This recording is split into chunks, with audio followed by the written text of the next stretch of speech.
all very much for coming to the second Muriel Campbell Subcommittee debate. This house will be a Spinster. So yes.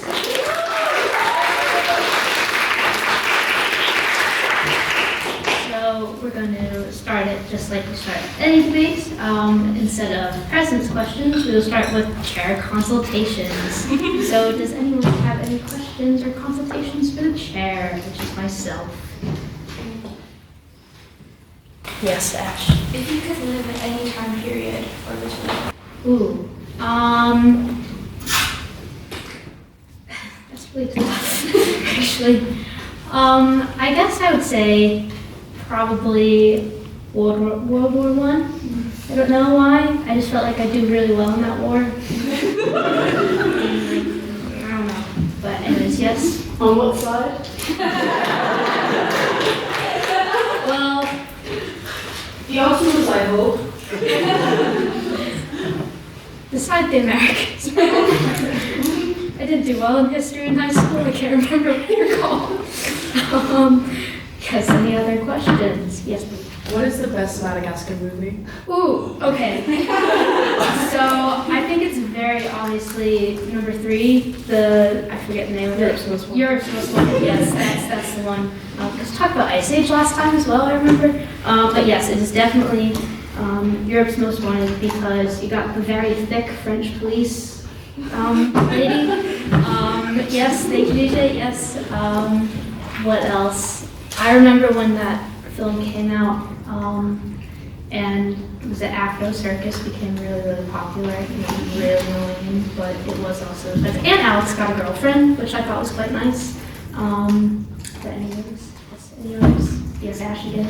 Okay. Out of all the penguins in the Penguins of Madagascar, who's your favorite penguin? Ooh. You remember that? Skipper, Rico, Private, and what's the other one? Kowalski. Kowalski. Yes, you know what? I have to go with Kowalski, to be fair. Yeah, I don't know. It's the same as like the Ninja Turtles. Like Donatello's my favorite. You're always attracted to smarts. Not saying that I'm attracted to Kowalski. That's not what I'm trying to say. Or that I'm attracted to Donatello either. It's just who's my favorite Ninja Turtle.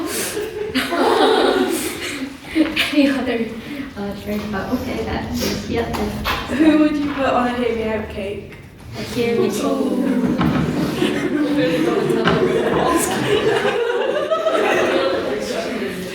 Well, Donatello and Kowalski. Who else? I think Daniel and I had a conversation that I would put SpongeBob on it. Yeah, I remember that. Like your sexy core. Who else? I don't want to say. Anyways, but yes. Next one. Moving on. Other question. Any others? Yes, Ella. Were you in Nickelodeon or Disney Childhood? What? Were you in Nickelodeon or Disney Childhood?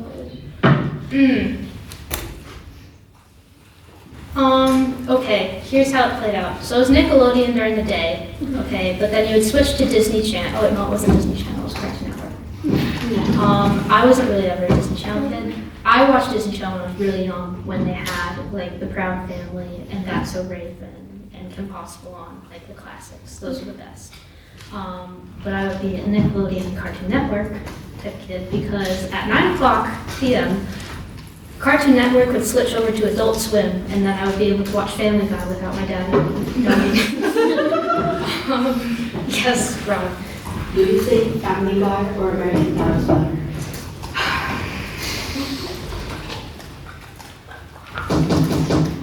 I'm going to say American Dad because, and I will say this because, so Steve in American Dad looks exactly like my cousin Daniel. I mean, exactly. Like the first time I met him, that was Steve. Wearing the same stupid shirt as well, same color shirt, same stupid glasses as well as him, and also still a virgin. But yes, any other chair consultations? Choose any language, like alive or dead, to learn 100% fluently, what would it be?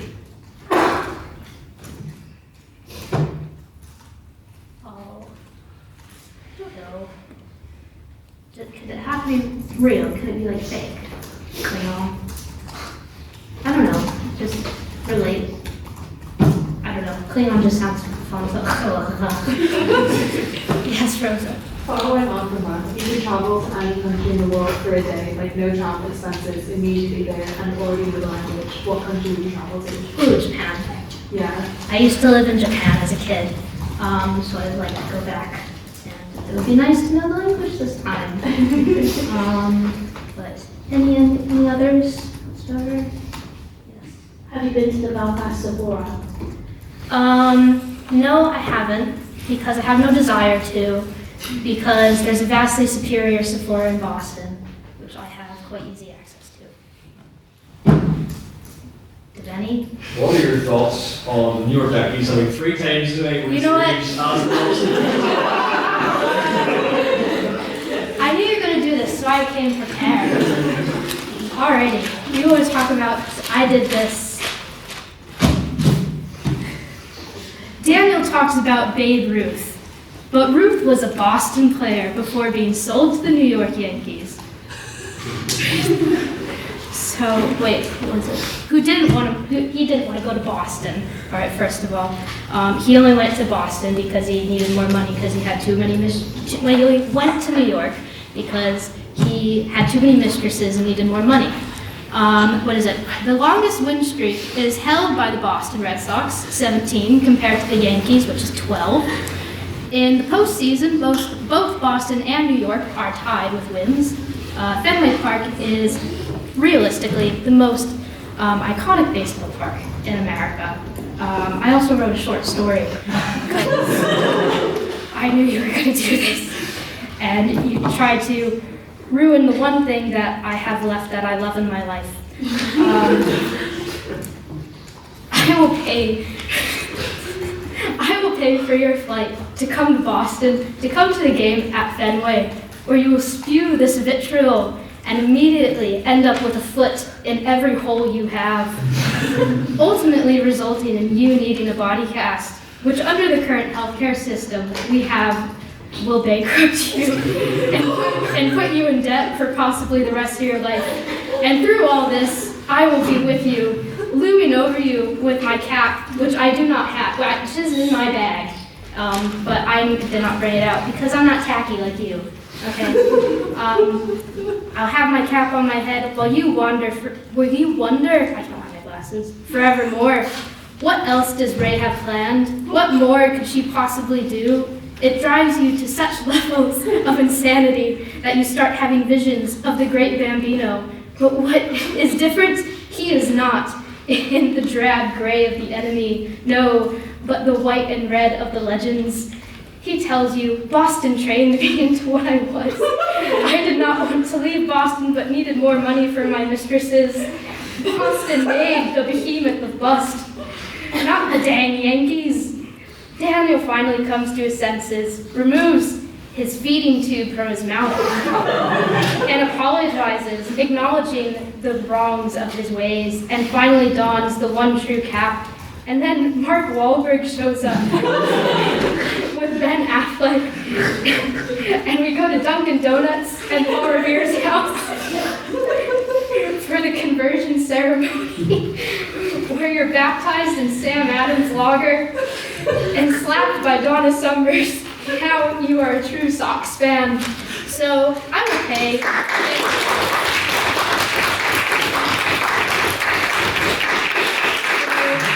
I will happily pay for a business class flight to fly you out to Boston, and we'll go to a Fenway game, and you say that you are going to be, your head is going to hit the pavement in front of a Wawa. Like, it's going to be, yeah, exactly. There we go.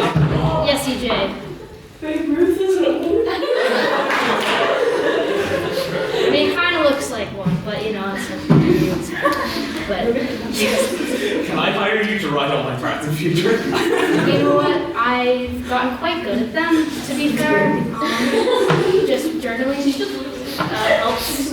Yes. Dan will be scared for his life tonight. You know, Daniel has said many times that, you know, when the Netflix documentary crew comes and interviews me, I'm going to say, Ray was just so quiet. You know, like he's expecting like me to eventually murder someone in my life, which I don't know how to feel about that, but I mean, you know, to each his own. And If you're meeting interviewing Ben Affleck, can you ask him what's going on with Matt Damon and how he's legal now?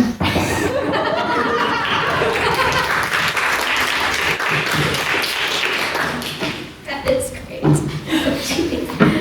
Any other questions? Yes.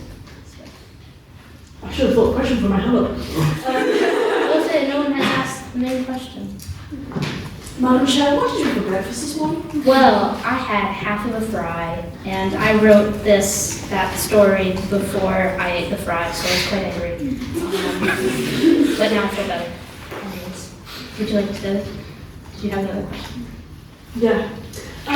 So, as in Ulster fry or a fry? Oh, yeah, not a fry. Yes, massive. What do you say to that the Washington Nationals are on 100% of their World Series dedicated, and the Red Sox are on 70% of their World Series dedicated? It's one of the only things that I have left in my life that makes me happy. Yeah, massing. It's, we got Big Poppy. I'm happy with that.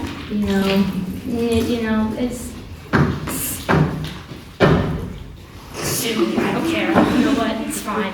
I like the Red Sox. Whatever. Quite long. Given that you asked Nancy's question, are you used to fielding singles? When it comes to baseball. Given that you answered Nancy's question, you're baseball, you're used to fielding singles. And then secondly, I don't understand that. on top of your breakfast, and you want to live during World War I, do you think you can handle the rations given what you've seen me eat in my kitchen? You know what? Yes, but you did not ask what class I would be during World War I. I would be the class equivalent to what I am now. So I'd be okay. Yes, Ben. To be honest, I think even the soldiers in the trenches are being as badly as I agree.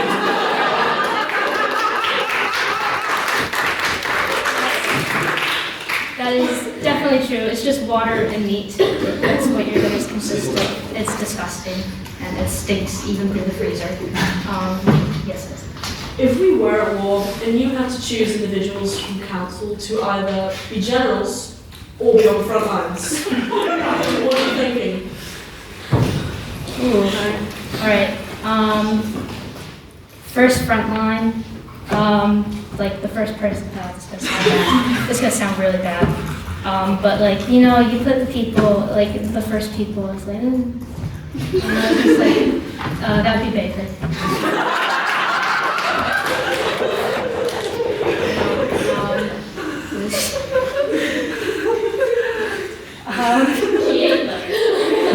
Let's see. Generals. I would say Beth. I would say Ella. Generals anymore? Yeah. Not on the front line, no. You're not casualties. Most protected and killing Baker. Trust those missiles, I'm really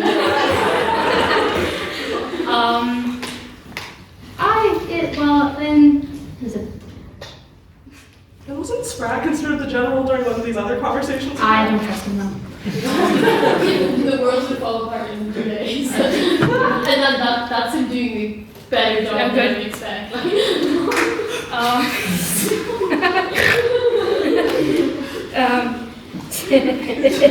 can't say who thought I was just thinking, but anyways. But we'll take one last one. Yes, let's. Is this going on Spotify? Yeah. Yes. It should. Not until after the AGM. If it's not till after the AGM, I'll say this. Okay, front line.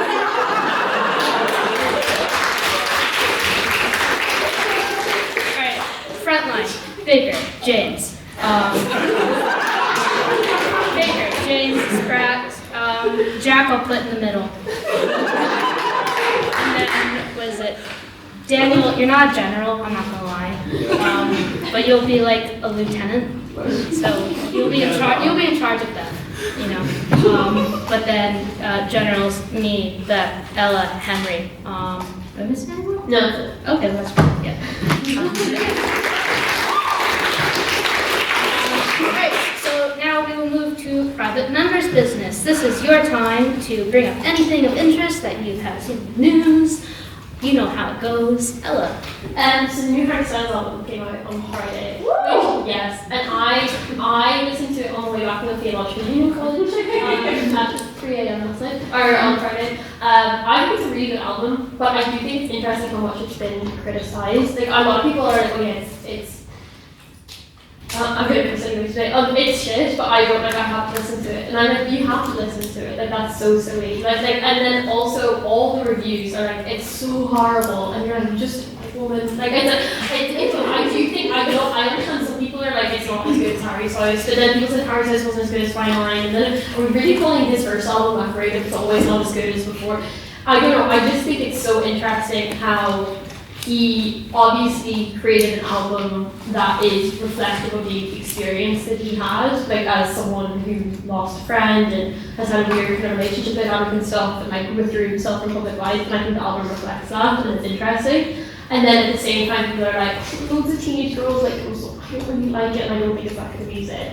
I don't think he's the most amazing singer, and he doesn't write songs, but I think there's so many people who, like, I still love him, and I love the album. Like, why are we demonizing Harry Styles constantly? I know this is the Women's Subcommittee, and I'm asking everyone to defend the man, but this is the one man with maybe, like, no, this is the one man that I think we should defend tonight, so, yeah.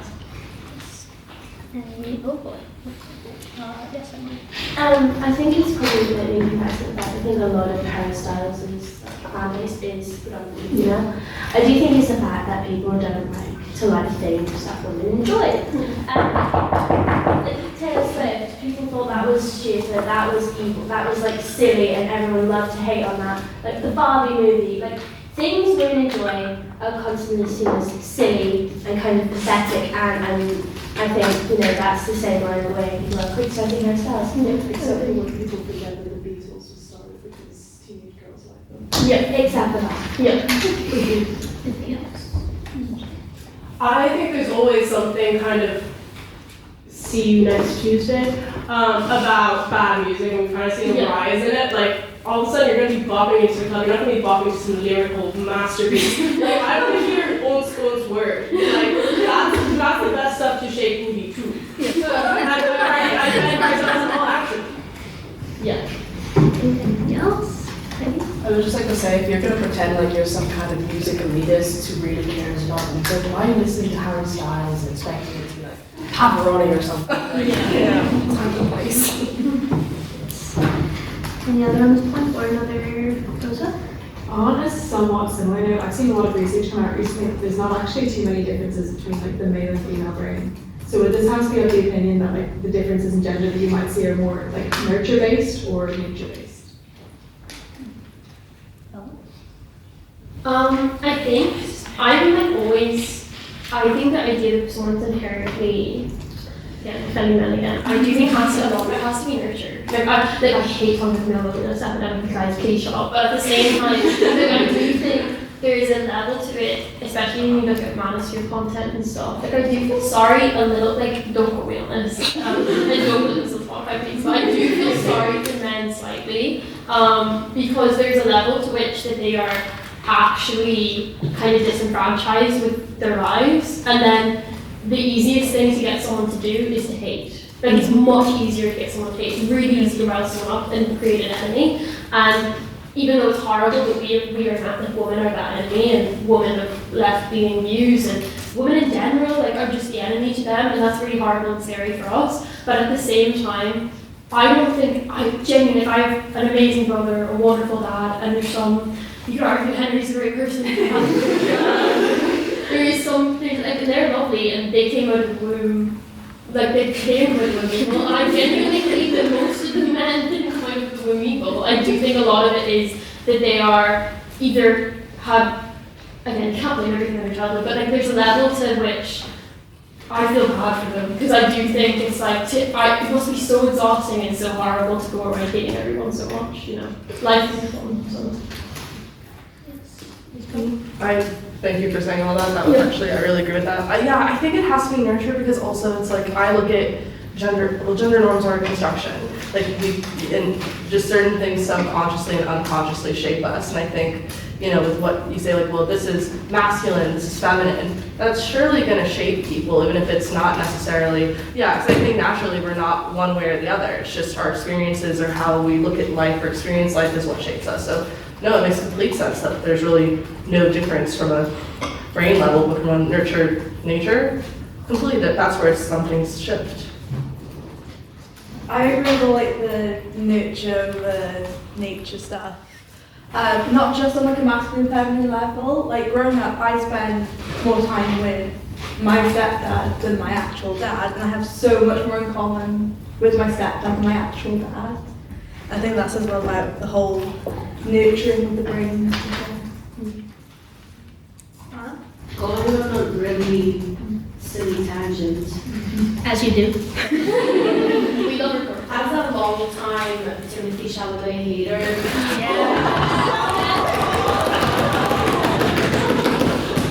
Screw him. It's like I've hated him for years, and now seeing the public just rally around him disliking, it gives me joy. What does the people think? Yes. Oh, yes. Go eat it. I have not been a fan of this man since he was White Boy of the Week weeks ago. I've always thought he looked slightly like a bicycle seat more than and I've been waiting on his demise. Also, Mari Supreme is the only letterbox review I've ever gotten more than 500 likes on, and I said it was a 3-hour humiliation ritual that only men would like. Yes, we'll go Beth. I never got to the Chalamet hype. Once I don't think he's hot, and any male celebrity I rate how attractive I find them. You know that edit that was him like doing this? I wasn't on TikTok for that, so I looked it up. And I remember being like, is this like the edit that was doing days before? This is not even like he made him so attractive, girl. This is mass psychosis right here. So as someone who's part of the mass psychosis, I was like such a Timothy Chalamet fan, like back like when I think I was 13 when Call Me By Your Name came out, and my mom was like, you're categorically not allowed to watch that film. And I was like, watch me. And I watched that film, I ate him up. I was a Timothy Chalamet lover, but I've now come to realise that he was very nervous in interviews for the early part of his career. I don't know if anyone remembers, but like he was very agitated. So it came across in a kind of like bumbling Hugh Grant way. But in the way that we've all realised that Hugh Grant was never that bumbling, he was actually a bit of an arsehole the entire time. I think I've had the realisation that one, Timothy Chalamet looked like a child, I was a child, I found him attractive, now I'm not a child, he still looks like a child. With a beard, He's like a child, like dressed up as man. So I don't find him attractive anymore, but also there's a level to which I think he's now, his personality is just so disconcerting. I really don't I think like he's him. become a Kardashian. Yeah, but I don't like blaming it on Kylie. Like, I'm not a Kylie fan, but why are we're like, oh, I don't like the man, so it's his girlfriend's fault. Like, come on, like, that's misogyny on max. Like, that's I'm not a Kylie Jenner fan, but like, let's blame it on him, let's not blame it on the girl he's dating. You know, like, that's my opinion on it. Right, we'll take these. We'll take. Alright, I'll take these last ones. To tack on to Ella's point, I think the best thing that can really be said about it has already been said in the comment section, which was, I miss when he was French and silent. Nasty. I don't like the man, but can we keep him around just long enough that I get June 3? Yeah, I've always had a weird feeling about him. Like there were times where I'm like, oh, I like him, he's a decent actor. Actually on your point, Ella, thank you for that. But honestly, when I saw this, I'm like, you know what? That explains the judgment of dating a Kardashian. Like this explains it. Like right here, like this not big brain thinking about opera and ballet. That's exactly the logic. So it's not. Obviously, it's not Kylie's fault. But I'm like, yeah, no. I've always been confused by them now. And now this kind of makes sense. Yeah. I think going back to how EJ described him, I think he looks like a drowned rat. And deserves to go down with the French when we as a society take over France.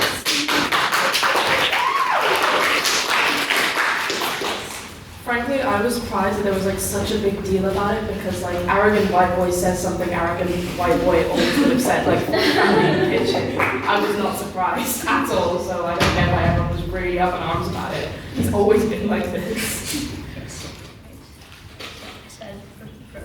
Myself and my brother had a surprisingly deep conversation about Timothy Chalamet, and the conclusion we arrived at was that all of his features are conventionally attractive, and yet none of them work together. You end up in this kind of uncanny valley. But I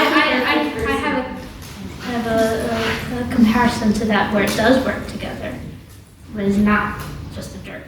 Not Timothy Chalamet, Adam Driver. See, Adam Driver's fit. I don't think all the pieces will work together, but it does. Yes. This is Ash.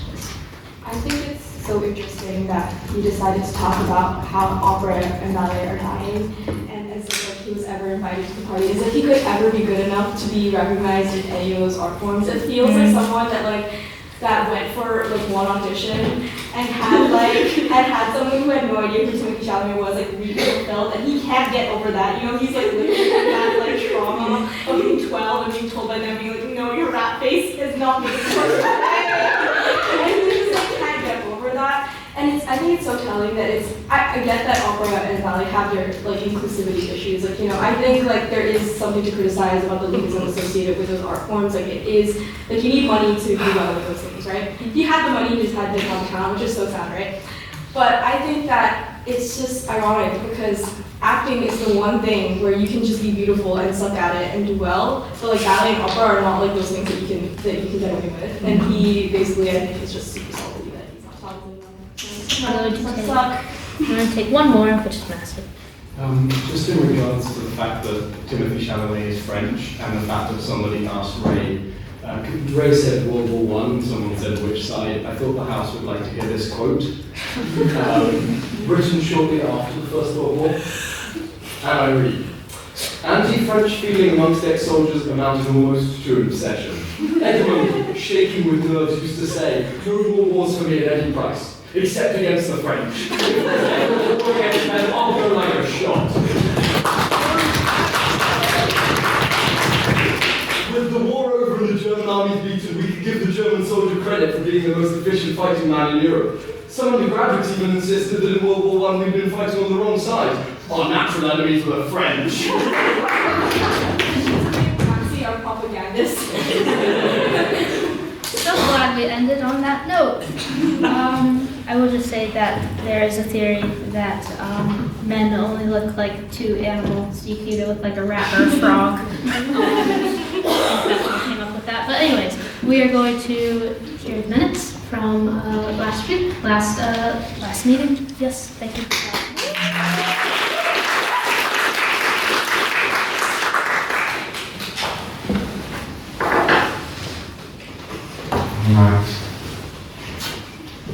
Okay. So bear with me, guys. I've never done this before. But whenever we met last time, I did not write up the date, unfortunately. We had the inaugural Muriel Campbell Women Subcommittee where we discussed what Subcommittee is about and her presidency. We then had chair consultations, which I'll be skipping because it's the most boring part of the minutes in regular time. Then we private members' business, where we only discussed Wuthering Heights, and having seen the movie, I can say the biggest crime is that it was mid. Then we devoted prior opinion, so with 6 votes for the proposition, 8 votes for the opposition, and 7 abstentions, the vote fell and the opposition carried it. So first on the proposition was Emily, and Emily started off the first ever Women's Subcommittee debate. She described sex work as the world's oldest profession. Sex acts shouldn't be transactional, she said, but it does happen. So it'd be foolish to think that the ban discourages the industry. It's been illegal for centuries and still thrives. Sex work is at the day a pragmatic, necessary evil. She then discussed Amsterdam and its model and the benefits of unionizing, very communist of her. First on the opposition was Ash. She started off as passionately as always, saying that sex work should never be legalized. She then proposed the counterfactual, the Nordic model, I believe, which legalizes the selling of sex, but criminalizes the buying of it. Full decriminalization doesn't eliminate the violence, but shifts responsibility and absolves the men. Violence is inherent in the profession, but women should be allowed to have the confidence the law is behind her. Second on the proposition was Lyra, who then discussed the social reception of sex work through musical theatre, which is a ground I have to respect. She goes through Sweet Charity, Cabaret, Rent, and Les Mis, making me realise I actually don't know the plots of those musicals. In these stories, violence goes unreported and help is avoided because under the law they're technically criminalised. If sex work were there to be legalised, focus would be put onto the real crimes like abuse or trafficking. Then we had Peggy in her maiden speech, who discussed how sex workers inherently commodifies bodies. Legalising sex work only appeases the men and is a privileged point of view, ignoring the huge swaths of the industry that do not have that. A black market will always exist because the product isn't sex, it's control, and the currency is sacred, as a scared, unwilling participant. Men are only there for control, not intimacy or comfort. Did legalizing porn make the industry safer for women? She questions. The transactional nature creates a consent issue, and can responsibility be legalized? She questions. Third on the proposition was Maeve. She proposes that putting the focus on regulation, which has been proven effective in industries like porn. She then goes through the law in Northern Ireland, Scandinavia, and the pros of them. If we monitor the industry closely, she says, we allow for safer and fairer working conditions. When the laws are clearer, they can be more effective. Sex workers are really vulnerable. They underreport crimes, and when they do, they are often dismissed. A safer environment needs to be created with safer spaces to solicit. Sex work will always exist, and the only way to keep them safe is through legislation. Then third on the opposition was Rosa, who legalizing sex work encourages women to put themselves in dangerous situations, she asserts. It won't encourage men to be respectful to the women in their lives, but encourages their continued commodification.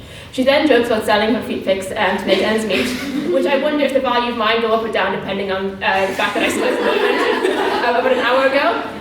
But those are jokes made by middle-class women. They aren't impacted by sex work. It's vulnerable immigrant women without any other options. What good has ever come from necessary evil, she questions. Privileged women have the safety nets to joke about sex work, but what about the women who don't? And then we had questions for the proposition, which was given by Elizabeth, responses heard from Maeve and Peggy. Questions for the op was by Gráinne, responses heard from Peggy and Maeve. Sitting question was again Elizabeth, and responses from Emily and someone else I did not write down. So the votes of speaker ability, 5 votes to the proposition, 70 votes to the opposition, and 1 abstention. I take these minutes as read.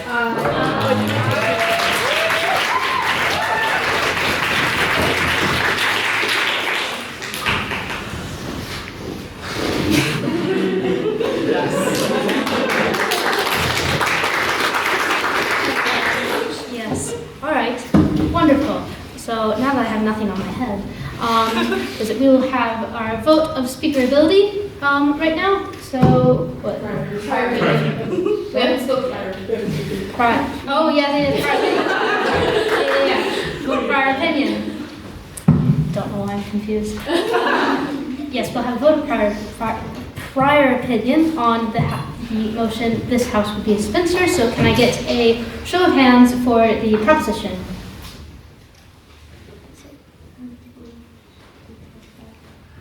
Keep those hands high, guys. Yes. 8. Great. And can I get a show of hands for the opposition?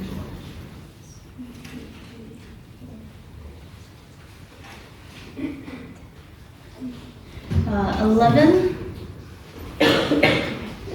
And then can I get an abstention? 1, 2, 3, 4, 5, 6, 7, 8, 14. Great. And I have the vote of prior opinion, please. So with 8 votes for the proposition, 11 votes for the opposition, and 14 abstentions. Whatever happens with the abstentions False.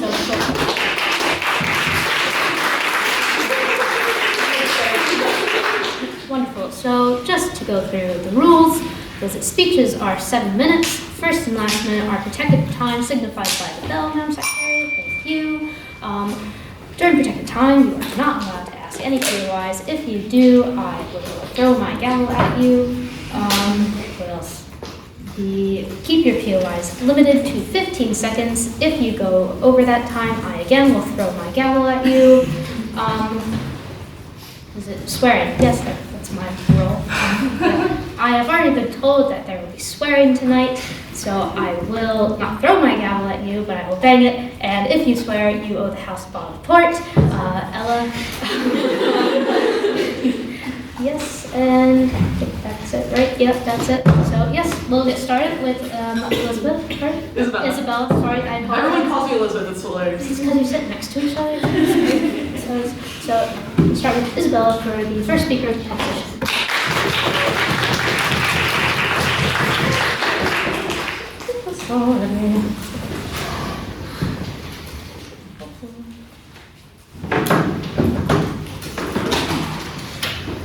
Good evening, everyone. Often the moniker of spinster is deemed a resignation or a rebellion against nature.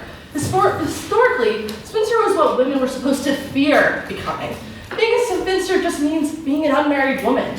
Age is usually included in the definition, but we must remind ourselves when this term started getting used, old was considered the age of 27. I'm 25, and I certainly do not feel old. And as far as I'm concerned, spinster is the new bachelor. Becoming a spinster is not a resignation, in reality, but a life lived out of one's personal desires. Also, not everyone's natural inclination is to be married. Sure, it would be nice to find someone who loves me and sees me fully, but with the radicalization of men, the rise of femicide, and the people I find on dating apps these days, I'm absolutely fine with the prospect of spinsterhood, and this house should be as well. My argument is threefold. One, it'll be pretty obvious once we get there. Two, famous spinsters, both real and fictional. And just because it can be lonely doesn't mean life isn't fulfilling. Because of a life of institutional romantic partnership, it in fact can be equally worthwhile, if not more, due to autonomy. The beginning and end of this argument as to why this house would be a spinster could almost be concluded in one word: men. Period. Men in the room, please don't take the rest of this personally, but you probably will because men take everything personally. You're annoying, and it's not just the patriarchy. Sometimes I don't want solutions. I just want to vent, feel heard. Not like women get that many places to do that anyhow, but if I could hear myself think over the mansplaining, I'd be one step closer to inner peace. And I found as much as men complain that women do an action beginning with B and ending with H, men are babies. Get kicked in the balls, completely comparable to having your private parts potentially ripped to your anus by a watermelon-sized human. International Women's Day or Pride? Where's the International Men's Day or Straight Pride? When you and your whole class identity have been oppressed for their whole entire existence on Earth, then maybe we can talk about appeasement with the day rather than doing the right thing, like giving people their inalienable rights. The more time I spend with men, makes me wonder why I have to be wired to be sexually attracted to them. In fact, recently when I felt lonely and needed romantic companionship, I stopped myself from re-downloading dating apps.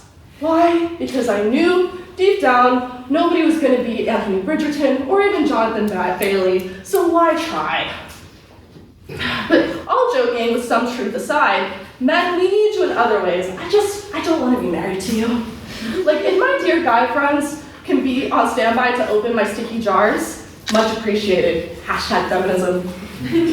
My second argument is spinsters have been my greatest inspirations in life and literature.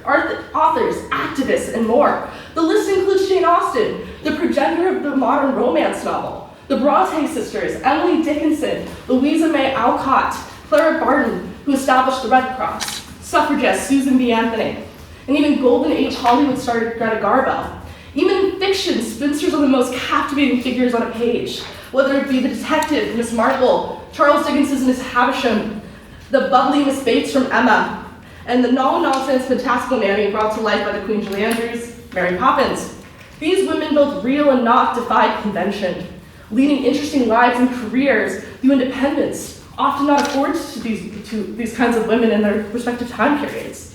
Sometimes it also came from less liberating things, such as having to provide financial support in the case of Louisa May Alcott, and women who identified as lesbians or bisexual, thus unable to live out their attractions freely due to ignorance and erasure, having to pretend to live with their loves as roommates or special friends who slept in the same bed.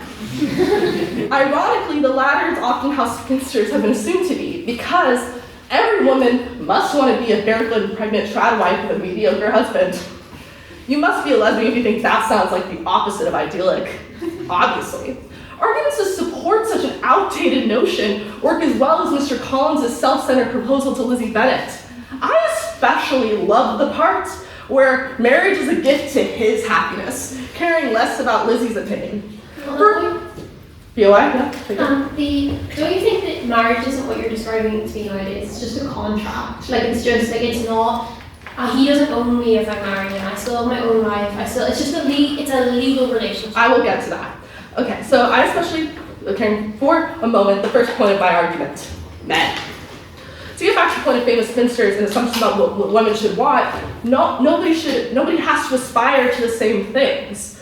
It's perfectly natural to choose independence over marriage, because even in a good marriage, you're still bound to the give and take of another person's needs and wants.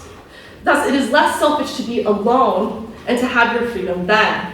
Despite different contexts, from greater independence to interest, why these famous individuals and characters chose to be spinsters is largely the same as one would want to be one now, and it's actually easier, in my opinion. Third, romantic love is not the pinnacle of human experience, nor is it the end-all be-all of connection. My great aunt is a spinster, and was a teacher and travel agent who took her nieces around the world, took her grandniece and nephew on really memorable outings, and she even asked my father, even now, when are we going gambling in Vegas? Because as that and red wine were her vices prior to being put in a care facility. Henrietta imagined herself married with 10 children, and I will soon wrap this up. But she had a fun, enriching life unmarried, and I'll just skip to the end because basically I just talked about how you can still have a great, enriching life with friends, dogs, all these things that you don't have to, because you can still have an enriching life without a romantic partner. And so I talk about selfishness of women, blah, blah, blah. This is always, there's no women as women. Selfish if you do, selfish if you don't. Nevertheless, these women in my life reveal the beauty of their chosen family and making the most of circumstances. Friendships, in my opinion, can be more powerful than any familiar romantic relationship. Greater intimacy sometimes exists in these arrangements, measure for measure. Therefore, for these reasons, and the ones that are going to be proposed by the rest of the proposition, I pray this house sees as being a spinster is not a life dictated by loneliness, but enriching in other ways that can be more fulfilling, such as travel, career, and intimate friendships. Thank you.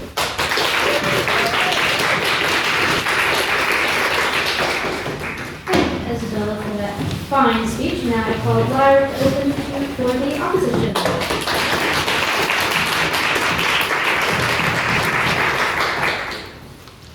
Members of the House, before I begin, I wish to point out the irony that I'm supposed to tell you it's a good idea to get married while wearing the dress my mother wore, signing the divorce papers.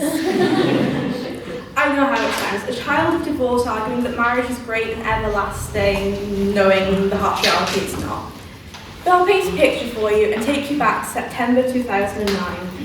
A single mother turns up to a camp of Scout leaders with her 2.5-year-old daughter, not knowing a bowl of Cocoa Pops would change her life. On the first morning, the toddler decides to throw a bowl of Cocoa Pops all over her pajamas. While her mother was hanging out the towels after a shower, the toddler picks up her water bottle and teddy bear and follows one of her mother's friends. In this group of friends was a sweet man from South Wales, and the toddler fell hook, line and sinker with this man. That same night, the mother and the friend from South Wales get into their sleeping bags, only to find them filled with courtesy of the toddler. It's a miracle she found the right one. He was sharing a tent with 5 other people. The next morning they laughed about it and discovered mutual love for Formula One, and despite supporting different teams, they exchanged Facebook details, creating a blossoming friendship. The friendship then developed into a long-distance relationship which became forever, when my mum and stepdad tied the knot in May 2013. That's right, my dear mother was that poor single mum, and I was the Cocoa Pops throwing toddler of chaos. I got to watch my mum fall in love again after everything my dad put her through. Believe me, I thought it was better than a Disney movie, and the truth is, I still do. Now, I was such a Disney kid. I'm now proudly a Disney adult. While my favourite movie was Cars, I was very much a Tangled girly in the era of Frozen girlies. I know, like other girls, but I was. I always imagined a classy wedding, my parents hopefully getting along, and the love of my life at the end of the aisle. And while I may not have realised I was a lesbian until recently, I never once thought I'd miss out on my wedding dreams. Turns out I didn't just want to be friends with Lily James. It explains a lot. Yet modern usage of the term spinster has no true definition.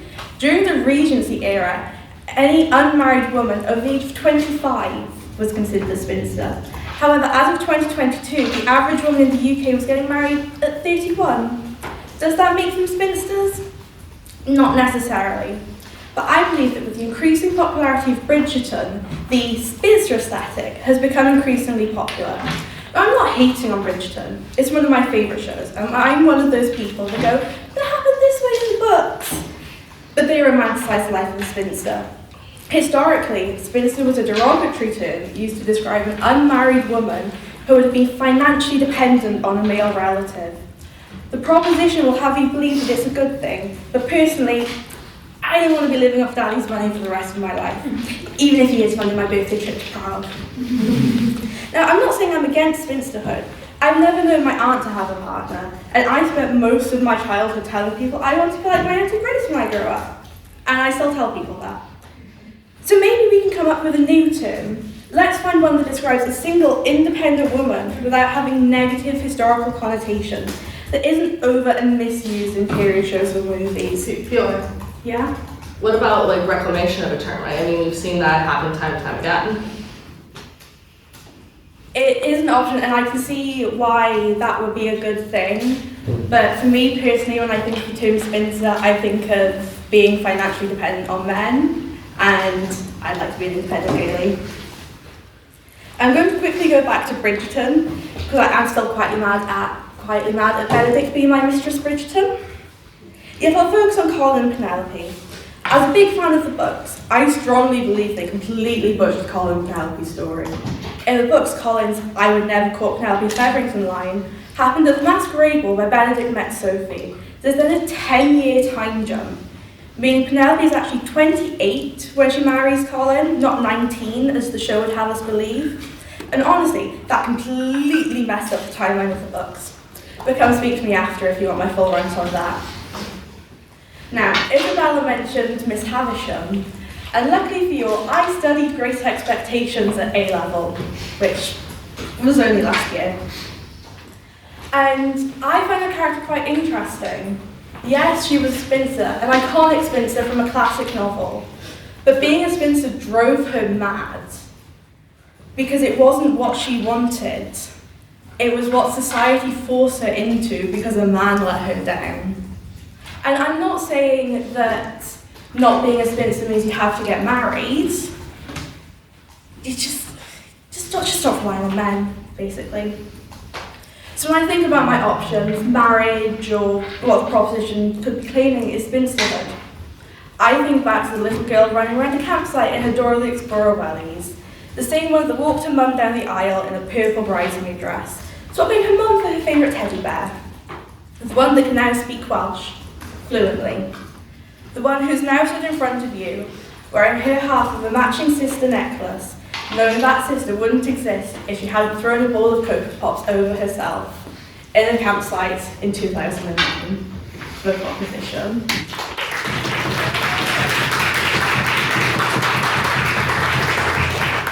Thank you, Lyra, for that excellent speech. I now call on the second proposition speaker, who is giving her maiden speech, Ari.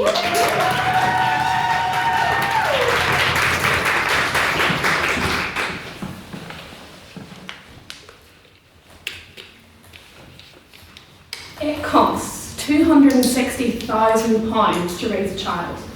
Let that sink in. That is the commitment you make. Think of all the crying, whining, mess questions, and that's just if you have a husband.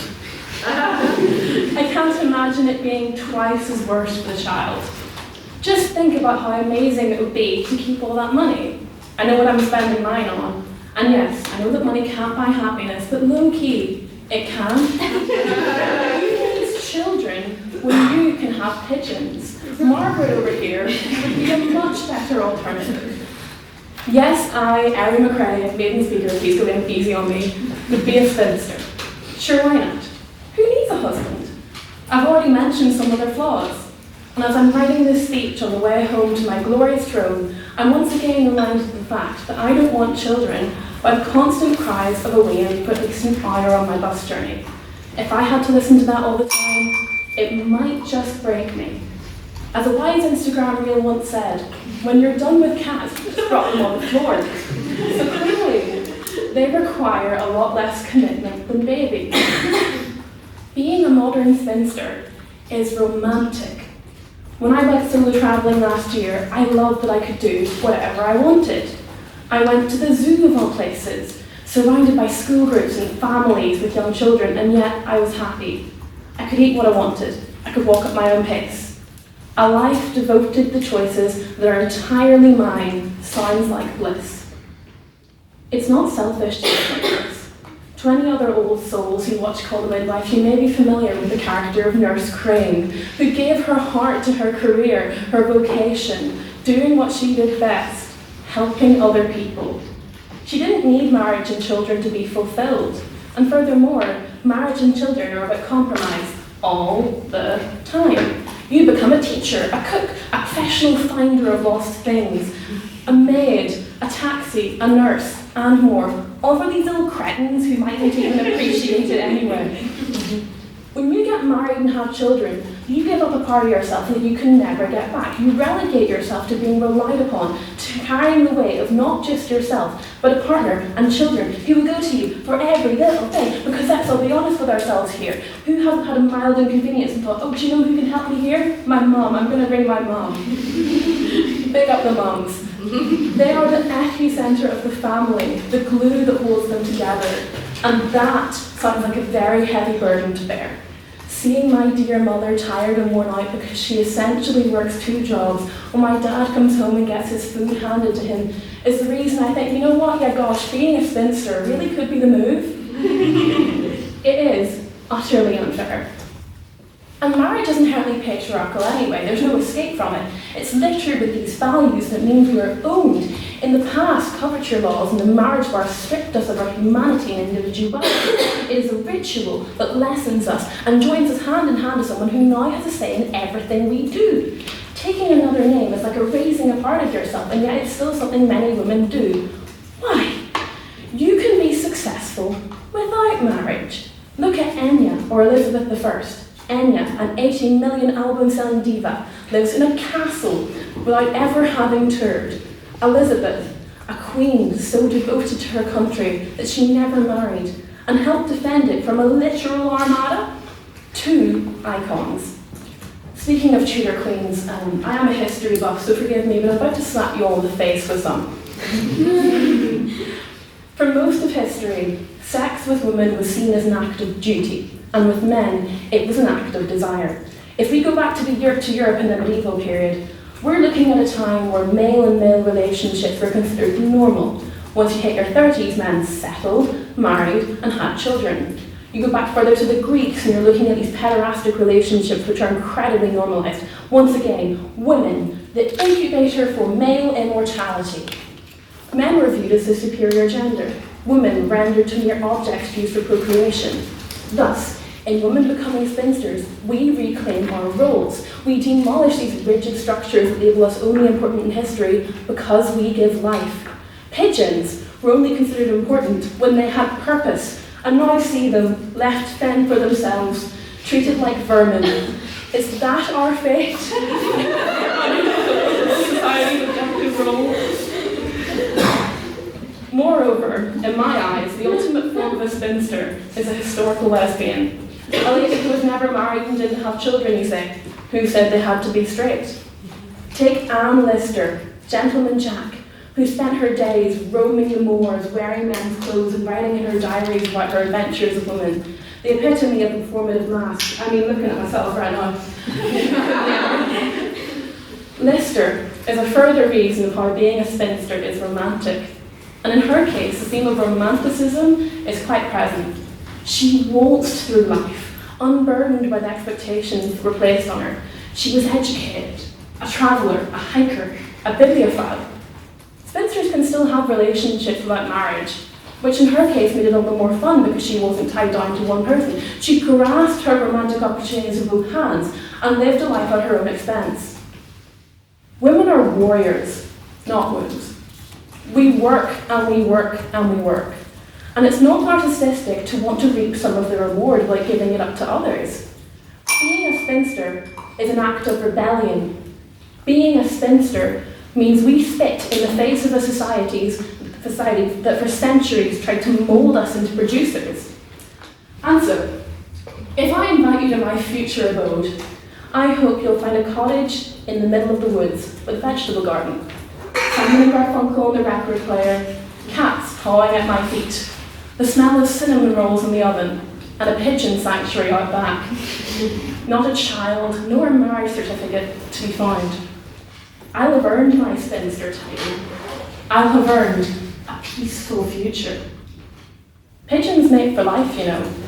And while they are adorable, I think for the sake of our own autonomy, we shouldn't follow them. I urge you to vote for the proposition.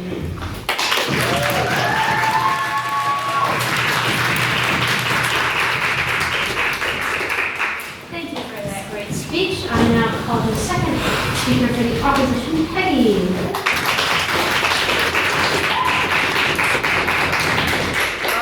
Preface this speech by saying I would much prefer the term after spinster, but when back's much more badass. Tonight, I want to talk about the actual definition of spinster. An unmarried woman, typically an older woman, beyond the usual age of marriage, seen as out of her prime, who will likely never marry. It comes from the 14th century term of spinning, a boring, lonely, and monotonous existence, originating from this idea that when a woman passes her prime unmarried, there's nothing left for her but this. Members of the House, I am not here to make the case for marriage, for romance. I am here to make the case for ourselves. To say that being branded with this term is insulting, whether we willingly as women throw ourselves into it or not. To base our identities on being unmarried, it's still to center it around marriage. Ladies of the House, we would not be spinsters because we would no longer define ourselves by marriage, by our prime, by our relationship with men, or lack thereof. And tonight, I will indicate to you why none of us should or ever could be considered spinsters. A woman's prime is no longer defined by her looks. As this committee itself demonstrates, a room full of intelligent, articulate, and passionate women up here to speak on this subject. I would say that we are never truly out of our prime. Do we become less intelligent as we age, less beautiful, less vivacious? To be a spinster is to be unmarried, out of your prime, and doomed to spin for all eternity. The term itself derives from the occupation of spinning, the dull, repetitive activity that unmarried women were resigned to, indicating that our lives were over. You would call yourself that? A spinster? Tell me, do our lives end when we pass this supposed prime unmarried? To be a spinster is to be a woman who's accepted that she's past her prime, that she's no longer beautiful, that she should no longer be considered for marriage. I personally don't advocate for marriage, but I also don't believe that when I turn 30, I'm suddenly past my prime, that I'm any less beautiful, that I have to stop learning and hoping and experiencing new things. Like it or not, the term spinster is one which describes a miserable woman. Now, existence away from men, unmarried, is certainly not a miserable one. I will make that clear. But that is what the term denotes. That's why it was created. I could accept the motion this House would proclaim spinsterhood, but not that we would be spinsters. Women to be locked away from society in a separate corner because we failed to find a husband. To accept that you will never marry. To be told you are past your prime. Never let them do that to you, and certainly never do it to yourself. Yes, I understand that being unmarried and written off isn't bad, but I think you're confusing peace with spinsterhood. To be a spinster is to live the monotonous existence that is literally what the term denotes. Do not shut yourself off from community, from love, from vulnerability. It is frustrating to meet yet another I'm Batman and but flowers die anyway man-child who wastes your time. It is easy to decide you're done, that you will write them off, that you will go live in peace. But when has anything in human history not been won from struggle, from vulnerability? Do you think it was easy for our mothers to live with their partners, to give birth to us, to raise us? Not every woman dreams of marriage and children. I certainly don't. But at the heart of human soul is a yearning for connection, for community. By all means, remain unmarried. Don't chase men in marriage, but don't assign yourself this label. Stay open, stay curious, stay hopeful, stay vulnerable, stay loving. In the words of great Gwen Stefani, you're still a super hot female. Surprisingly, I of all people can admit that there is good men out there. Whether I will see one in my lifetime is questionable. Should we then spend our time hunting for this elusive good man? No, but to quote Margaret Atwood, you cannot just hide away and pretend that men don't exist. Would it be nice to do it? Yes. But like it or not, they're still in our lives. Whether you are gentle parenting them into dealing with their emotions or understanding yours. I do not think that it should be our duty to hunt for the elusive good man, but I also don't think that we should write ourselves off because the majority of them can't meet our standards. Yes, decenter them. Value your other relationships more. Sorry, I lost my place. Always be in your prime and encourage them to stand up and reach theirs. Don't say, there's none out there, so I'll just be single for my life, seeing as I'm old and out of my prime. Go live your life. Think nothing of them, and one will rise to your level. To be a spinster is to be written off. Whether it is you which brands yourself with a label or not, it is an ugly and insulting mark to bear, that you are too old, that you're done. Furthermore, it implies that you haven't fulfilled your supposed purpose to find a man, a husband. Of course, I think we can all agree that living your life away from men isn't miserable, but that's what a spinster is meant to be, miserable. It's derogatory. This house would not chase marriage. This house would enjoy its peace, but this house would not be a spinster. This house has never passed its prime, it has never passed an acceptable age, it is never lonely, it is never a house of spinsters. Thank you.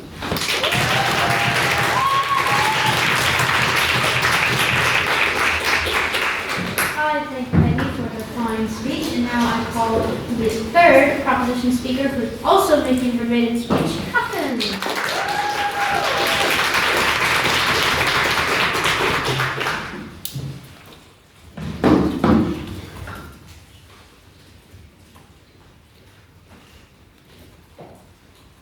Hello, Madam Chair. Hello, everyone, and I hope everyone here has had a lovely day so far. As highlighted by my lovely teammates, there is a multitude of reasons to be a spinster. An independent life, free from the burden of others, room for your independence, your career. Just there is many reasons to get married, as the equally lovely opposition pointed out. However, today, I come to you all to plead that marriage is not the only answer. Not for me, at least. Marriage can very easily put you in the jeopardy. For example, my boyfriend, Thomas Kovach McCormack. Not only does this man leave his clothes everywhere in his apartment, not only does he not stop saying mega beast every 30 minutes to put on his shoes. That's our goal. On a serious note, the burden of proof on our side of the house tonight is simple. The question under our consideration is, would I be a spinster? Would it be an option I would happily accept? And I think resoundingly for most people here, that is a yes. Today I would like to discuss marriage using the principles of risk management. Please allow me to give everyone 4 possible worlds. World number 1, where you get married and have a happy life. World number 2, where you become a spinster, have a happy life. World number 3, where you get married and have a terrible life. And finally, world number 4, when you become a spinster and have an awful life. Now, because I've been forced to go through hell, otherwise known as BP, so many times, I will weigh the world with the best outcomes. If world number 1, you do get married, it's great. Maybe have children, maybe not. Fun dates, much love, life is great. It could be even better than World 2, where you have all the great benefits of being a spinster, as my lovely teammates have pointed out. Your time is completely your own, etc., etc. Life is good. So please allow me to showcase you to 2 other worlds, an unhappy marriage and an unhappy spinster life. Now, I did delete TikTok ages ago, but I do remember every time I scrolled in that app, I was forced to see someone's god-awful husband every single time. Like, a household where the wife had to do everything. Like, he can cook, he can clean, he can take care of the children, and the list goes on and on and on. It seems we can't escape it, whether it be weaponized incompetence, cheating, or worse, abuse. And abuse is no small issue. Let me tell you, members, 1 in 3 pregnant women experience domestic abuse by their partner. 1 in 3. Sure, you can take the 2 for its chance for it not to be you, but can you sleep with that risk? I beg you all to realize when you're marrying, you're making a bet, and if you lose, you'll be utterly broken, alone, and beaten. And yes, I do hear your cries. What about divorce? You can leave your husband, all can be fixed. But I ask you all, who takes the greatest fall when it comes to divorce? Especially when children are involved. Regardless of that, divorces can cost thousands and thousands. Not only that, but they exert so much emotional energy, especially if your terrible husband doesn't want to let go of you. And if worse comes to worse, he won't let you. You're now left financially ruined. You're now left with emotional and physical scars, and now you must take care of your children all alone. And worse, some women can't even get that way out. They are stuck. But the good news is that these problems actually don't really exist when you're a spinster. So allow me now to compare this tragedy to the awful life of a spinster. Well guys, I actually really don't know what the worst part of being a spinster would be. You might be lonely, I guess, but like, you have friends, like you have your family, you can be that crazy cat lady life, you can pick up a hobby, you can join a club. Like, I beg you to understand, truly not all is lost. And even if children are truly your calling, you can adopt, because choosing to be a single mother puts you at far less risk than being forced into it. And trust me when I tell you, no matter what the internet, your peers, or what society says, women do not need men, or any romantic relationship for that matter. Now let's compare World 3 and World 4. As a spinster in this situation, not only will your quality of life be drastically better than those who are married in an awful situation, but your tools, your friends, your families, your peers, to improve his life will be far greater and far easier to access. Even if the chance of a bad marriage was tiny, which is too big to differ, the downside is so severe that the gamble is simply not worth it. Think of the burden of work, whether it be paid, domestic, emotional, the looming risk of abuse, or an incompetent husband. At the end of the day, at least if you're a spinster, you have the rope to make a change. In a marriage, you're locked in chains. Let me remind you all, you only have one life, one. And in this life, you want the greatest happiness for the lowest risk. Marriage asks you to gamble everything. Your time, your assets, everything you own, your emotional well-being. Why would you risk all of this? Everything that you, from a young age, have built from the ground up, why would you risk it for a man? I tell you here tonight, marriage will close your doors, but being a spinster will keep them open. In a perfect world, one where the systems help women, especially those affected by abuse, because we know they don't, I can see why one would want to get married. It is a truly beautiful thing. I'm not denying that. It's lovely. I would even recommend it to everyone in this chamber. It is truly sometimes a girl's dream. But in this world, in this broken world, with these men, the risk is too high for me to recommend to anyone in this chamber. For these reasons, I beg you to propose.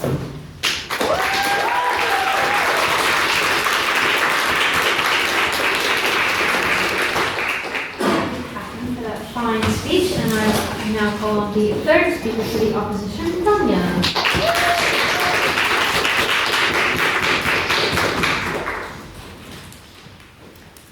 Right, I am really dosed, so we're going to see how this goes. I'm come prepared, so if I start to cough, please forgive me. But, spinsters, we'll be both way. So, ladies and gentlemen, particularly ladies, members of the House, the proposition wants to send you an idyllic image for women that allows them to remain free from the constraints of marriage while also enjoying a social, career-driven life.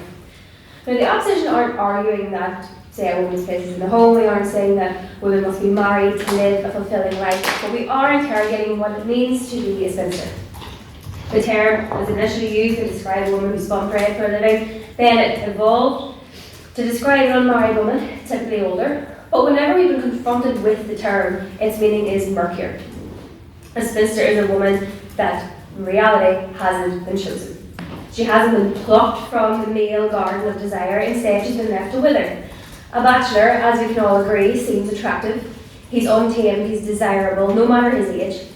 A bachelor is simply defined as a man who's never married.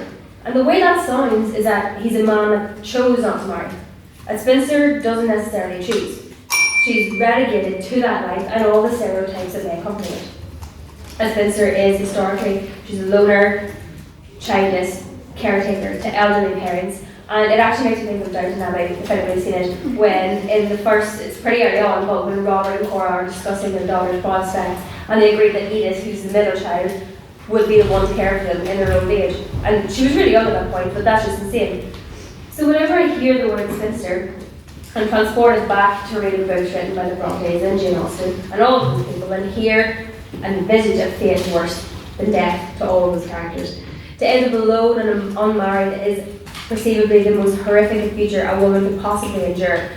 This isn't all because she has no marriage and no family fortune or husband to lord around with. It's what it implies. A woman has no value as a spinster. And this term was constructed by the patriarchal society, and let's be real, what isn't? It says that a woman has an expiration date. She's only in her prime for so long, and God forbid she decides not to wed, then she should be cast aside. These attitudes just wear a new mask whenever they're used today. Now when a woman chooses to remain unmarried, people tell her, God, you're going to regret that in your old age. Or people muse over what could possibly be so wrong with her that she wouldn't get married. She must be very difficult. A nightmare. Some poor fella dodged a bullet. I'd say she dodged a bullet. When we see the term spinster, whether that may be in a historical or a modern context, we play into the idea that a woman's value massively decreases when she's no longer marriage material, whether she chooses that or not. The issue I have with being a supposed spinster is that it plays into the idea that for women to be free and romantic, they must go to an extreme. As a spinster, historically, you're put on the shelf, you're tossed aside because you didn't move quick enough, you weren't charming enough, you weren't so dependent nowadays to the point where he must spend money on you, while also not being overly ambitious because it's also important that he still feels like a man. You couldn't fit the brief. The brief has only evolved over time and hasn't been dismantled, so you focus on your career. You say, I'm done with this, men are nuts, marriage seems like hell, I'll happily spend my life as a spinster, it's less hassle. Loneliness can often be inevitable. You're on one of two sides, the married woman and the mother that must set her own ambitions aside for familiar duties, or you're the woman who decides to remain unmarried, must be wholly devoted to her career so that you have no time for family life. We can't always have our cozy cottage in the woods without some form of income. People need heating. People tell you that you're free, you've managed to escape the stressful years of marriage and children, you won't age horrifically, your body is safe from the horrors of pregnancy. But unless you're planning on being surrounded by women also willing to make the same choice in this modern day, it's a life that you're often expected to lead alone. Yes, not being married eliminates the chances of being legally bound to an unhealthy relationship, and I have personally seen the effect a loser husband can have on a woman. But the question of women becoming spinsters isn't necessarily one of marriage itself, but the unequal division of labour within the marriage. The majority of women have careers now, and yes, even the TikTok tradwives aren't really tradwives because they make some form of income on their content. Some marriages have been adapted to accommodate this. It's not that women often regret getting married itself, it's they just seek some change within their own marriage. Where women don't come home from their regular job, just have more labour to carry out. And yes, men can get really creative with their incentives. Not every marriage has to be draining, it can be worked on. It's not always realistic to throw out the entire idea. Also, I have to ask, where do you Chinese cohabiting women fall? Are they technically spinsters because they choose to remain unmarried, but they're still in a relationship with a man? And does this make for a healthier division of labour within the relationship? Marriage just doesn't have to be involved. I'm not trying to sell anybody a beautiful idea of marriage because God knows it's absolutely not. I would be an advocate for it anyway. I'm from a rural farming background and I can tell you marriage is not simple. But in my mother's own words, she wouldn't change it. Her and my dad are partners and that's it. But to resort to spinsterhood is to resort to a misogynistic stereotype of women that despite all the propositions they say, can often be alone. So I urge you to oppose. Thank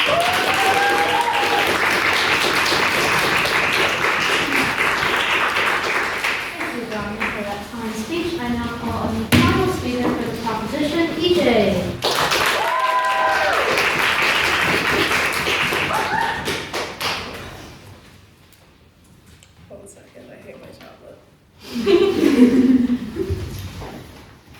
Good evening, baddies of the MC Subcommittee! Men. Tonight, two of us have sought to answer the age-old question that plagues this subcommittee. Why would a man be there? And additionally, are the straights okay? And as my proposition, I'm sure, has already convinced you that the answer is, he shouldn't be, and no, they're not, they never have been. But let's hammer that home, shall we? You see, I was kind of a big deal back in Dublin, at my local nursing home. Now, I didn't simply frequent because I'm really into jilfs or anything, but I would visit my grandfather when he was there, and strolling through those instant mashed potato scented halls, I would receive quite a few compliments from the old ladies, sitting idly in the living room watching the BBC version of Pride and Prejudice, and just moaning loudly whenever Colin Firth came on the screen. I get it. But they would say that I was the most beautiful girl they've ever seen. Now, a lot of them were basically blind by that point, but that's besides. Because after they said that, they would then grip me by the shoulders like they were possessed by something. Never get married and never have children, they ruined me! And they wouldn't let go until I had promised them that I wouldn't, or a nurse had body slammed them. And this happened to me multiple times from multiple old ladies. And I think my crusty age divas were onto something. I would much rather be a spinster. There is nothing you can say that can convince me that marriage is a fun time for anyone but men. As Cath talked about, there is literally an epidemic of women on TikTok who post their husbands just full-on mistreating them, and then are surprised when the comments are less, oh, silly, sexy little man, and more, are you okay and have you considered killing him? There was literally a time a woman asked her husband to pack her lunch because she didn't have time that morning, and you know what he gave her? Half a stick of salami and a bag of dog food. No, thank you. I know that's something you didn't do. But surely the dog food was a mistake. No, worse. He went on and went to the effort of attaching a note to the dog food that said, because you're my dog. Less than 3. So there was no food in the lunchbox. She went hungry at the expense of a joke so bad that if she killed him by slowly skinning him with a soup spoon, I would say that she was justified and innocent. But when the comments flooded with things like, hey, this is crazy, you should leave him, she jumped to his defense. No, guys, you don't know him like I do. He's so kind and thoughtful and has a massive male chicken. I swear. And this is not an isolated incident. We saw it again with the butter dish girl from over the holidays who posted that she had was on day 5 of the silent treatment because she had gotten her husband an Xbox and he had gotten her a butter dish. People, once again, were up in arms at such a bad gift in comparison to an Xbox. But then she also made a response video. Guys, no, you don't get it, it was a joke. I also got a lip gloss. But this is a tale as old as time. Women for decades have looked on as everyone is tearing into their filled stockings and your mum sits there with a cup of tea, smiling, as everyone opens their gifts and you realize no one got her anything, not even your father. But this is a sacrifice women have made for centuries, just to please the world around them, and they'll even get upset when we say that we actually don't want to continue the cycle of giving up everything. Our careers, our aspirations, our freedom, our 5 other boyfriends, and shaking booty and declared for a man named Donnelly, who has skid marks in his underwear, doesn't know how to use a washing machine, and wants 5 kids that you'll carry for 9 months each, and raise all on your own, compared to him, who will have a collective 4 minutes in making them, and still expect you to get on top. Now, I say that we're the first generation because women of my mum's generation, millennials, still have this strange obsession with avoiding the taboo spinster lifestyle at all costs. The only thing that stigma was good for is it gave rise to the magnum opus Bridget Jones. But just the first one, because the sequels literally turned her into a brainless idiot to make the plot work because no reasonable woman would ever do that, and she should have just gone to declare Vanessa to Megan Thee Stallion. From now on, ladies, we shall have no more specifically sequel Bridget Jones spinsters, so spinster has a new definition. Beyonce once said diva is the female version of a hustler, but now spinster is the female version of a bachelor, because it literally is. No longer when you hear about a spinster should you picture an old woman crying in her room alone, as much as you should probably picture a man doing that with the male audience.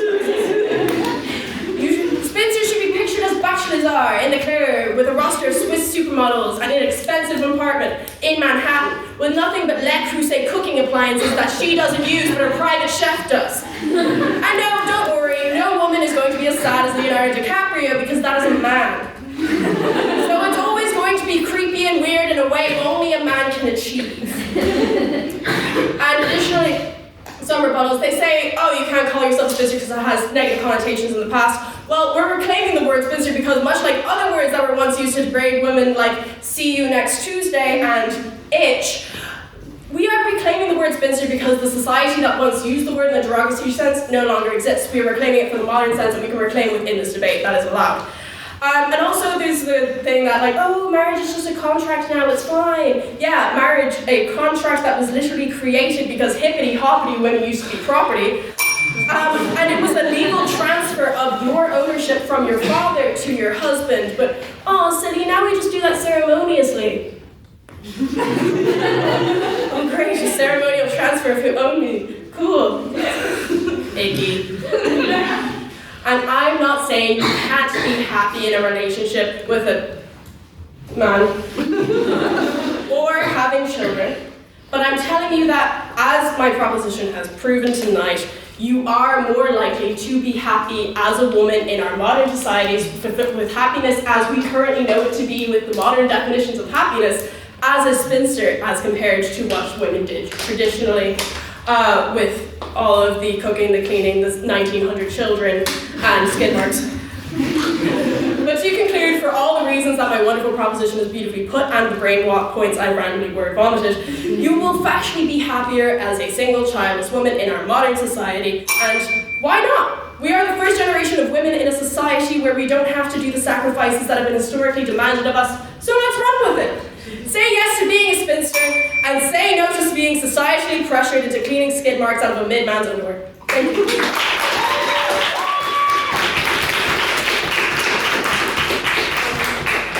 Thank you, EJ, for that fine speech. I'm now calling the final speaker for the opposition, Ella.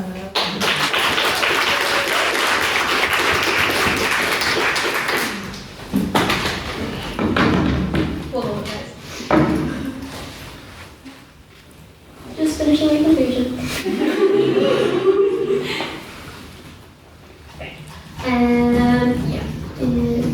I will start my time in secondary. This is like, I actually don't know if this is too long or short, but POIs are welcome because it might run too short. Okay. Good evening, ladies and performative men in the room who decided to show up tonight. I know you might be surprised that the girl on council who regularly brags about being a misandrist has publicly acknowledged that she's never been able to stomach dating a man for longer than 3 months without becoming repulsed by him, is now making the case for marrying one. Lads, I've got a revelation. Last night, I tumbled down the SU stairs for the billionth time. After too many, but hey, what's a girl got to do with it? However, this time I knocked my head a lot harder. And instead of becoming glued to the floor like usual, because it's so disgusting, I saw the light. Not just the one on the ceiling. I have become enlightened. I want to be a trad wife. I want the whole shebang. Because I want to be ballerina farmed. I want to be the Nara to someone's lucky blue. I want the white wedding right now. Bells, tassels, diamond rings, and the shit DJ. I'll get there. Give me it all with a cherry on top. Except, no, I don't want that. I did hit my head on the SU steps, except there was no enlightenment. I lay there on the sticky ground while the guy I committed course tests with on an undisclosed date walked off into the distance, not realizing I was on the floor. He was too deep in conversation about craft beers and a vintage pop-up and juice jar and Botanic. So I'm certainly not ready to marry. My love life is just as romantic as a Lavery's date. But what would be so wrong with marrying? The culture and the discourse always demands us to pick a side. Are you Team Jeremiah or Team Conrad? Are you chopped and unk or mogging the chopped unk? Pick Olivia, pick Sabrina. I don't care. Be a sexy, moody spinster or a clean, pristine trad wife. Guys, I'm only 21, which I know is quite old to a lot of you, which is quite concerning. But for me, me, that's still quite young. And why am I being forced to pick my category? I'm yet to find a man I want to marry, but I'm not ready to swear off the institution entirely. Call me naive, but can't a girl dream of the big, everlasting romance? As sexy as a long string of lovers initially seems, God forbid a girl wants to have the one guy and marry him. The one person I can trust completely and we know each other inside out. Is that so unreasonable? I know men are horrible and repulsive, the majority of the time. But guys, they can't all be that bad. That point hasn't been proven to me yet, but people tell me. It's not doomsday. Let's not demonize or dramatize marriage. As a law student, I can let you guys know it's just a contract. It's only complicated if you have kids, and the proposition tonight are making out that having kids is necessary to marriage. I don't think so. You cannot have kids. Also, as a child who grew up on Say Yes to the Dress and Vogue weddings, I want a wedding. Is that so bad? I want the party. I want to look like a diva. Yeah. Would you not just rather have like a really big birthday every decade and it said that facilitates your need for a wedding? You could have a Vogue wedding every 10 years. Yeah, no, you think so, but every birthday I've had, I either cry, throw up, pass out, or and this is before I started drinking. I'm telling you, I have a bad track record, so we're gonna need to find a new kind of party for me. I want it. I want to celebrate with the love of my life, invite all my friends, sit on the beach, and wear a white dress. That doesn't make me a trad wife. It proves that I'm incredibly financially responsible, but that's already beyond saving. And marriage is not what it used to be. He doesn't own me. I can have my own bank account, my own agency. I'm not trapped. Yes, there are horrible marriages, there are horrible men. But hey, I'm probably going to be a pretty shit lawyer. But that doesn't mean you can write off Daniel, Peggy, John, or Luke. They'll be good. You can hire them instead, like the other options. If I am known for anything in this society, if I'm known for anything here, it's passing out at the Christmas dinner and being on odds. I'm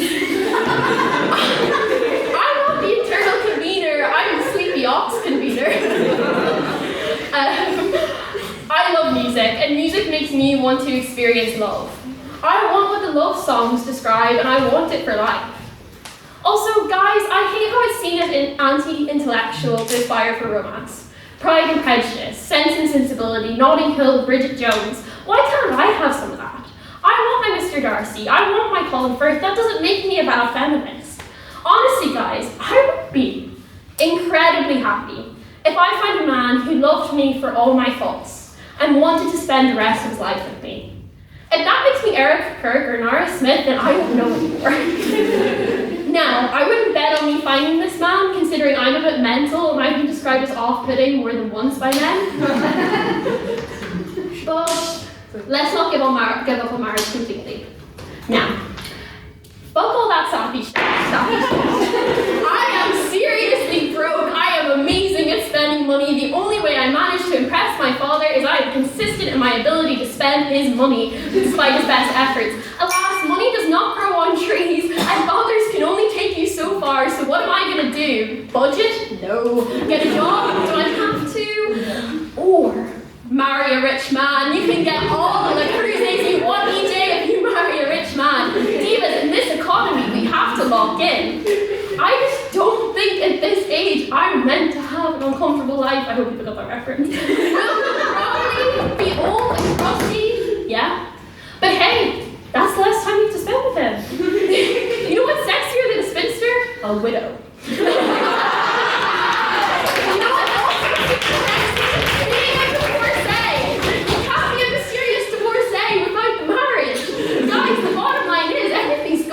Anyways, let's get your bag. The reality is, we might get married, we might get divorced, we might be rich or broke bitches. But live your life. I have it worked, okay? Don't rule anything out. Life is a bit mental.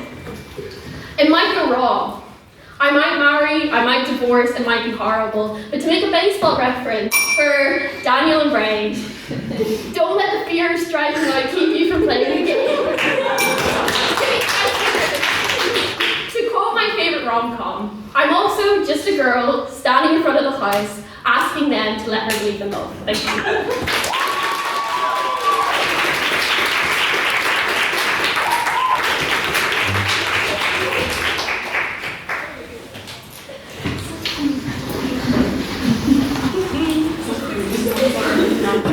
Thank you very much, all speakers, for all your wonderful speeches. We will now take questions from the House. So we'll have first a question for the proposition. Elizabeth. EJ, you did a dazzling job as per usual with sort of illustrating the ugly stick that is men. However, I unfortunately have to be the one to say, what about the nice guys? Because although I have had a string of particularly dodgy exes, you know, those moments are in the past and we've all moved on with our lives, and I wish him and his mother well. I do believe that there are competent partners. I believe that I'm the daughter of a very nice man and the sister of a courtesan merchant. A lot of the proposition's argument tonight, although I absolutely love it, it does hinge on this idea of having a bit of a loser for a partner. So I want to ask, you have someone loving, who supports you, who will not abuse your trust or consent, etc. How does Spinster stand in the case of someone who actually wants to work with you? Yeah, so faith is a big thing. I mean, there's a lot of people who hang around on this world hoping that Jesus one day returns. Just as much as there's a nice guy walking around. We don't know the fact that if you commit to Spinsterhood, that it may one day happen that Jesus does actually walk on it. Or, you know, nice guys suddenly makes themselves known. But to prefer to be a spinster is the guarantee of happiness that also comes with spinsterhood. If you go for the nice guy, you're there, I'm taking a chance, it's finally him, Prince Charming. And then Prince Charming 3 years into the marriage turns out to be an absolute lunatic. People change, and going into a relationship, there's always going to be that risk that they change into an absolute nightmare that you suddenly need to detach yourself from in all cases. And what's worse, you now have children with them, so now you're stuck to them and linked by this biological bound. Like, spinsterhood, there is a safety. If you want to go for that relationship and you believe that it's there, we're not here to stop you, but I'm saying that you would be happier as a spinster, and we can guarantee that. Great. Response from the opposition? I was just gonna say, like, if the idea that you should be a spinster because taking a risk on someone means that you could potentially be unhappy, is like, why do we ever take risks ever? Like, let's just stay in our house all the time in case, like, we go outside and someone runs us over because you're taking a risk going outside. And also the thing is, like, the idea that we have kids and therefore kids ruin our lives and that we're biologically bound to the person who made them with us. Do you think that, like, my mom doesn't love me? She clearly doesn't love my dad, but does she doesn't love me? Like, am I suddenly, like, something that my mom hates because I biologically am bound to my father? I still think that I have a relationship with her that brings joy into both our lives. So even if the person you end up having kids with ends up being a bit of a, love my father, but a bit of a dick, does that mean that you should just never try because potentially the father could be a not nice person? And a question for the opposition. Someone's got to put their hand up. Okay, Elizabeth, yeah. Oh, Ash, did you have one? Sorry. Yeah. No, actually, I don't. You know. Oh, okay. I suppose I'll just play them as well.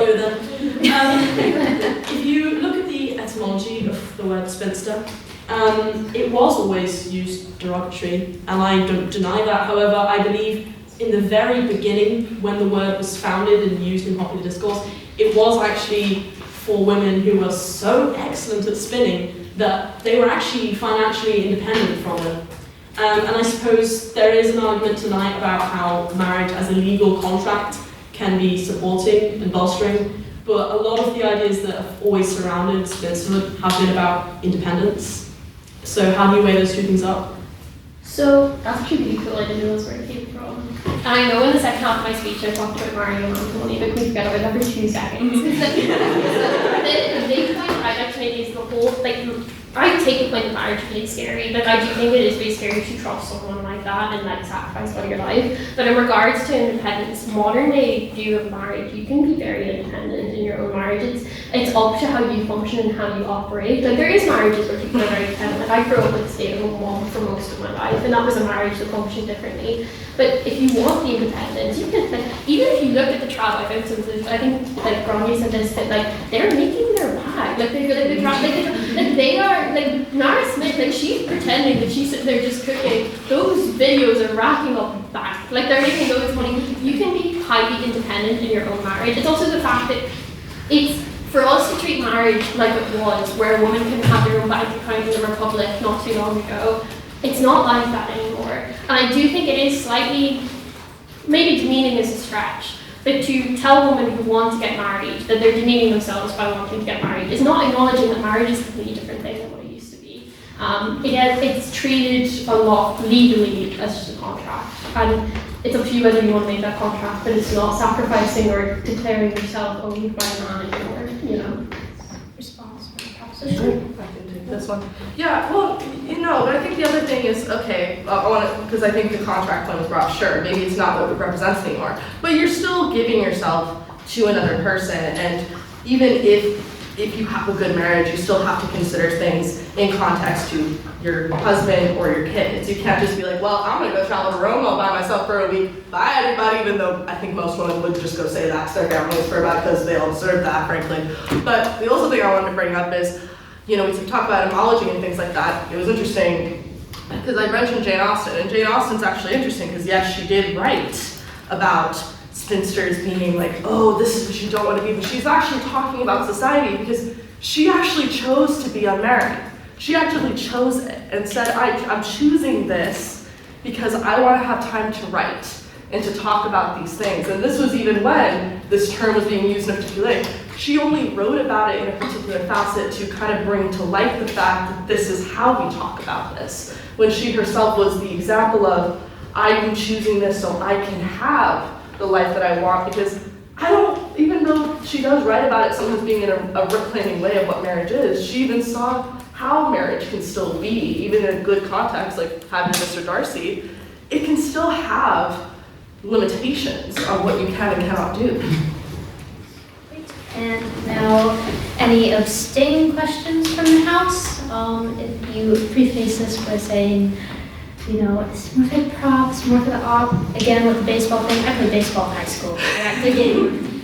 And this is quite hard. Yes, Ash? I actually have a question. Sorry.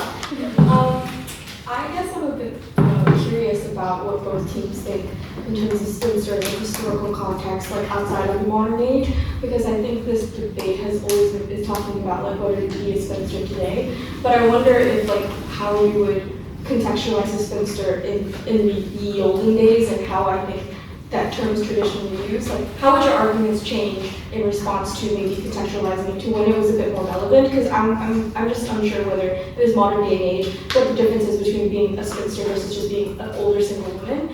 And so yeah, I'm just curious about how you contrast. Let's start with the proposition. Okay, so I mentioned it in my speech, and it was mentioned when they often said old in the definition of what it meant to be a spinster, they did mean like 25 to 27. So actually, maybe not everyone because I'm older than most people in this room, but by virtue, some women in this room would be considered already past their prime. Like not 40, not 50, not 60, not 90, you would be past your prime now by that definition. And so this is where I think, you know, well, okay, if we're talking about the olden days, maybe potentially yes, you had some freedom. But perhaps in the historical context, there was a lot more concern, because unfortunately, it was something to be more afraid of, I think, back in the day. Because there was not, like now women can have their own financial stability in the future without men. Back in the day, that's why even Jane Austen, sorry to go back for her, but she's my queen. That's why she wrote about like relationships where it worked out, because sometimes that's where you had, that's what you had, and because that's why, because I think if Lizzie Bennet was written in this day and age, she probably wouldn't have ended up with Mr. Darcy, probably Mrs. Darcy, but you know, that's neither here nor there. But I think that's why it's distinctly written that way, because often marriage gave more women more financial stability because they couldn't always have that, even in certain contexts, like always mentioned in spinning. Just note there. So sure, historically, I think it was maybe more something to be more feared, but you know, like I said, often the most captivating people were often more spinsters in stories because they had a lot more to do. So, response from the opposition? Yeah, I think kind of goes back to what I was saying in my argument. It is very derivative, and yes, we can talk about historical women that chose to be spinsters. That wasn't a reality for the majority of them. And as Peggy said there, actually, she made a great point that it doesn't actually leave you free from violence from men just because you're a spinster. You're always vulnerable to it. It's actually very similar today. Like, just because you're married doesn't protect you from violence from men. Just because you choose to remain unmarried doesn't necessarily mean you're exempt from violence from men. So I think that's a very good point to think of. And yeah, I think historically, we were forced into that confine of being a spinster, because regardless of what it is a negative connotation, and I think carrying it over into the modern context really doesn't do a lot for modern women at all. Wonderful. Okay. So I think we'll have our vote of speakability now. This is not which side you agree with the most, but it is determined on how well you think our speakers spoke. So can I have a vote, show of hands for the proposition first, please?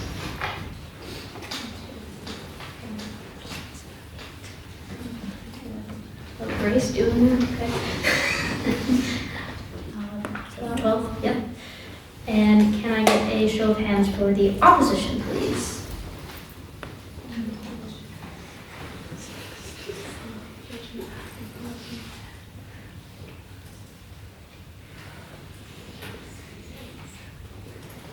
Seven. Yeah. Great. And any abstentions?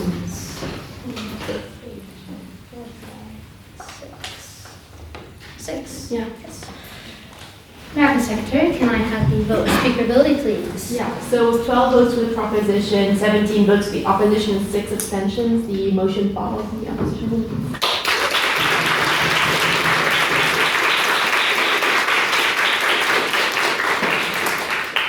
Wonderful. All right. I think we should also give another round of applause for both of our maiden speakers.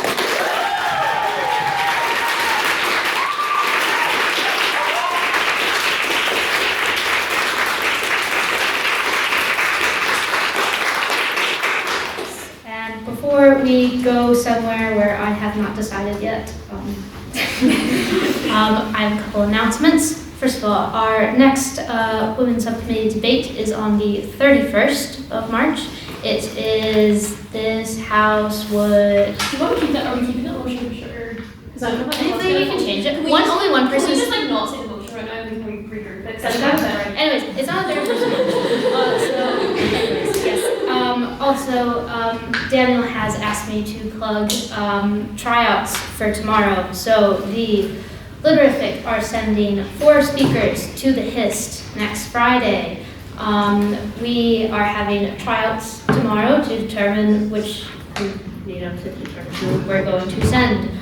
So if you have any interest in speaking at tryouts tomorrow, please come to me or Daniel and sign up on the sheet that I have put the link in to all the group chats really, but no one's really signed up, so except Ella and I. Could I? Yeah, go ahead. Okay. So well done again to the main speakers, you're absolutely class. It brings up my new sheet, so I'm happy.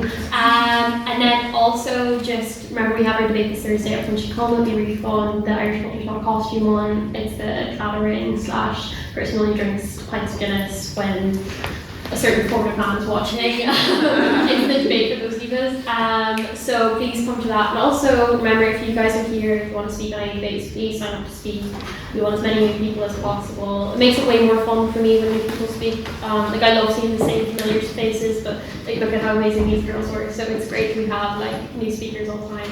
And if you are in any way nervous about speaking, come to me and I'll chat to you about it. I'll literally go on the phone with you, get a coffee. I've done all these things to beg and barter for someone to speak in a debate. So if you're in any way nervous or have any questions, please come to me. But yeah, thank you guys for coming to this as well.